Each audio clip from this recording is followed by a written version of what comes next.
Hello friends, இன்னைக்கு இந்த வீடியோவில் ஒரு முக்கியமான ஜோதிட தாள்களையும் ஒரு முக்கியமான ஆன்மீக பரிகாரத்தையும் அதிரடியாக இந்த வீடியோவில் பார்க்க போகிறோம். பார்க்குறதுக்கு முன்னாடி எதை பற்றியது பார்க்க போகிறோம் அப்படிங்கிறத இன்ட்ரோவில் வந்து ஷேர் பண்ணுறேன். எதை பற்றியது பார்க்க போகிறோம் அப்படிங்கிறத இன்ட்ரோவில் வந்து தெரிஞ்சுக்குங்க.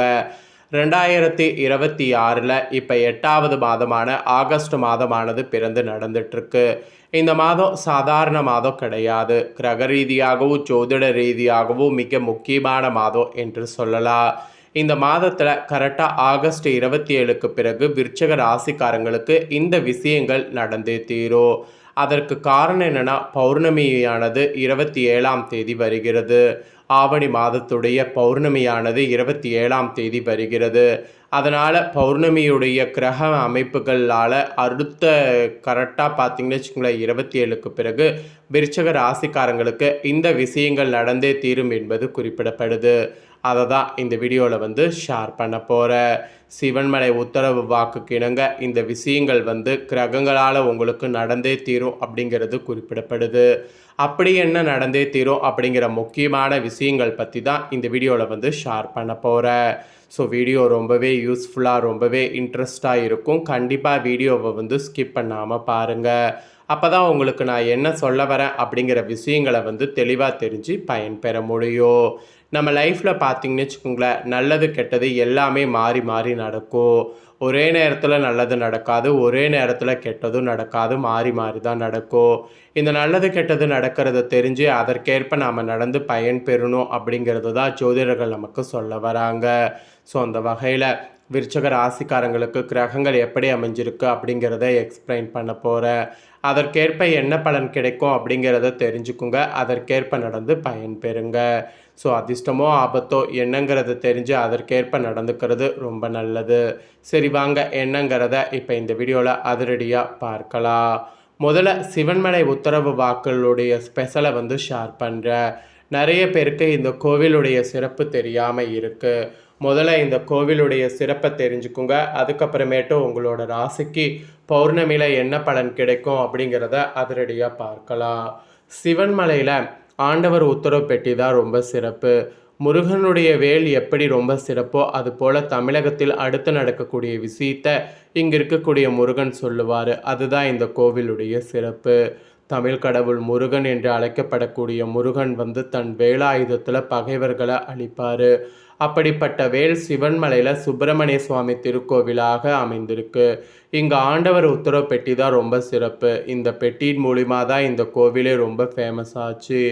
ஆக்சுவலி இந்தியாவில் லட்சக்கணக்கான புராதன கோவில்கள் நிறைந்திருக்கு. ஒவ்வொரு கோவிலுக்குமே தனி சிறப்பு இருக்குது. இறைவனுடைய திருவிளையாடல்கள் உணர்த்தக்கூடிய வகையில் பல்வேறு புராண நிகழ்வுகள் அந்த கோயிலை ஒட்டி நடந்திருக்கும். அதுதான் சிவன்மலை கோவிலுடைய ஒன் ஆஃப் த ஒரு ஸ்பெஷலு. ஸோ இந்த கோவில் திருப்பூர் மாவட்டம் காங்கேயத்துக்கு அடுத்தே அமைந்திருக்கு.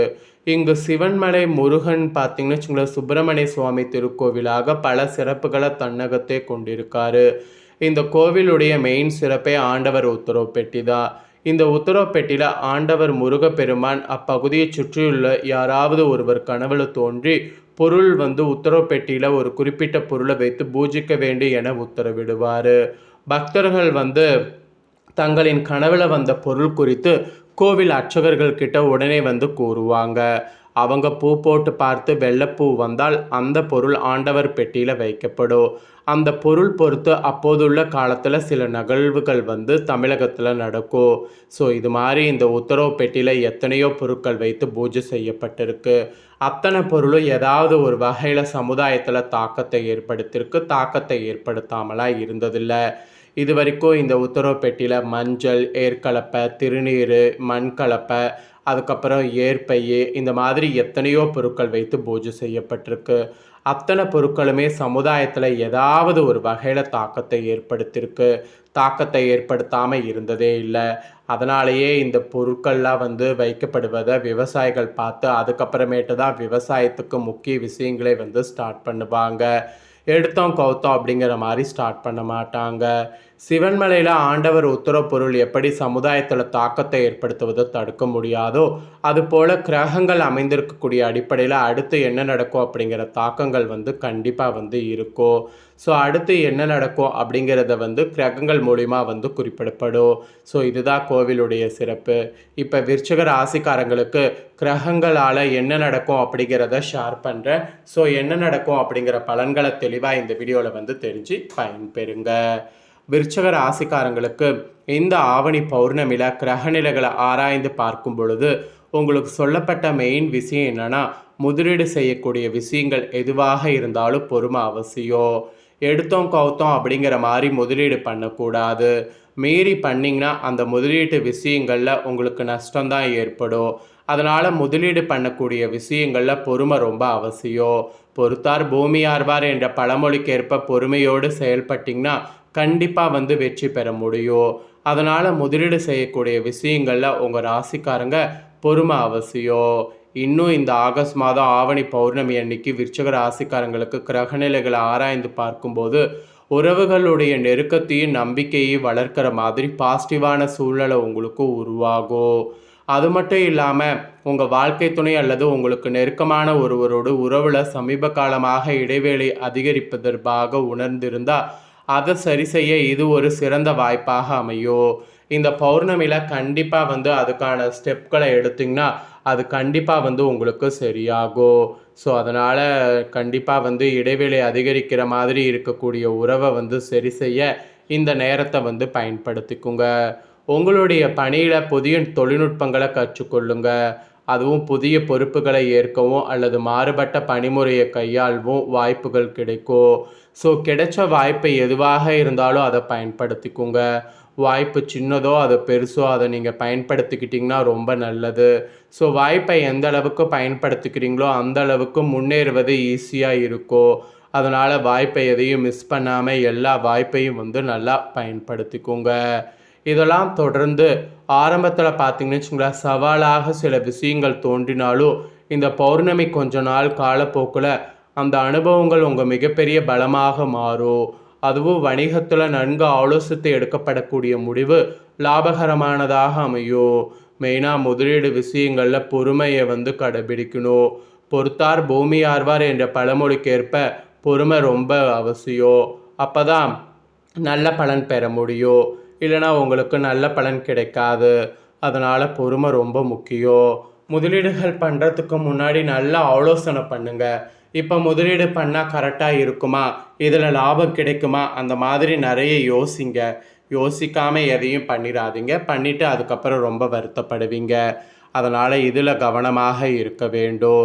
ஸோ இந்த மாதிரி தான் சில விஷயங்களில் கவனமாக இருக்கணும் அப்படிங்கிற மாதிரி உங்கள் ராசிக்கு எச்சரிக்கை விடுக்கப்பட்டிருக்கு. ஸோ விருச்சிக ராசிக்காரங்க இதற்கேற்ப நடந்து பயன்பெறுங்க. இப்போ உங்களுக்கு இந்த ஆவணி பௌர்ணமியில் ஆன்மீக ரீதியாக என்ன பரிகாரம் செய்தால் அதிர்ஷ்டம் பெருகும் அப்படிங்கிறத சொல்ல போகிறேன். ஸோ அதிர்ஷ்டத்துக்காக என்ன பரிகாரம் செய்யணும் அப்படிங்கிறத தெரிஞ்சுக்குங்க. அதற்கேற்ப நடந்து பயன்பெறுங்க. ஸோ பௌர்ணமி நாளில் ஆதி பராசக்தியான 16 வடிவங்களில் மகா திரிபுர சுந்தரியாக அருள்பாலிப்பதாக ஐதீகம். அதனால் இந்த ஆவணி பௌர்ணமி நாளில் உங்கள் விருச்சிக ராசிக்காரங்க அம்பிகை வழிபட்டால் கிரக தோஷங்கள் விலகும். பில்லி சூன்யம் ஏவல் போன்றவற்றை நீக்கக்கூடியதாக இருக்கும். ஸோ இந்த பௌர்ணமி வழிபாடு ரொம்ப முக்கியம். கலைகளில் தேர்ச்சி புத்தி கூர்மையும் தரக்கூடியதாக இருக்குங்கிறதுனால இந்த பௌர்ணமியை உங்கள் ராசிக்காரங்க மிஸ் பண்ணிடாதீங்க. அதிலும் இந்த பௌர்ணமியானது கரெக்டாக ஆவணி அவிட்டத்தோடு வர்றதுனால இந்த நாளில் அம்பிகைக்கு விளக்கேற்றி நெய் கலந்த சாதத்தை நெய்வேத்தியமாக படைத்து வழிபாடு செய்வது மிகவும் சிறப்பு. செல்வம் பெருகவும் தீராமல் தொல்லை கொடுக்கக்கூடிய கடன் பிரச்சனைகளும் நீங்கும். அதோடு ஆவணி அவிட்டம் என்பதால் மாலையில் விளக்கேற்றி காயத்ரி மந்திரத்தை பாராயணம் செய்வதால் வீட்டில் செல்வ வளம் பெருகும். சந்திரன் உதயமாகும் போது சந்திர தரிசனம் செய்துவிட்டு ஓம் கிரீம் வம் சந்திர தேவாய நமக என்ற மந்திரத்தை 3 முறை சொல்லி வழிபட்டால் மனம் தெளிவடையோ. மனதில் உள்ள குழப்பங்கள் நீங்கும். முடிவெடுப்பதில் ஏற்படக்கூடிய தடுமாற்றங்கள் நீங்கி மனம் அமைதியடையோ.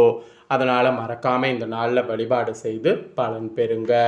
ஸோ இதை உங்கள் ஃப்ரெண்ட்ஸ் ஃபேமிலிக்கும் லைக் பண்ணி ஷேர் பண்ணுங்கள், அவங்களும் பார்த்து பலன் பெறட்டும். இதே போல் புதிய தகவல்களை தெரிந்து கொள்ள மறக்காமல் சேனலை சப்ஸ்கிரைப் பண்ணுங்கள், கூட பெல் பண்ண ப்ரெஸ் பண்ணுங்கள். அப்போ தான் நான் போகிற மற்ற அப்டேட்டான வீடியோ உடனுக்குடனே தெரிஞ்சு பயன்பெற முடியும். ஸோ மறக்காமல் பண்ணுங்கள். சுவாரஸ்யமாக இதே போல் வேறொரு புதிய வீடியோவில் உங்களை சந்திக்கிறேன். சப்ஸ்கிரைப் பண்ணுங்கள், கூட பெல் பண்ண ப்ரெஸ் பண்ணுங்கள். அப்போ தான் நான் போகிற மற்ற அப்டேட்டான எல்லா வீடியோஸும் உடனுக்குடனே தெரிஞ்சு பயன்பெற முடியும். ஸோ மறக்காமல் பண்ணுங்கள். சுவாரஸ்யமாக வேறொரு வீடியோவில் உங்களை பார்க்குறேன்.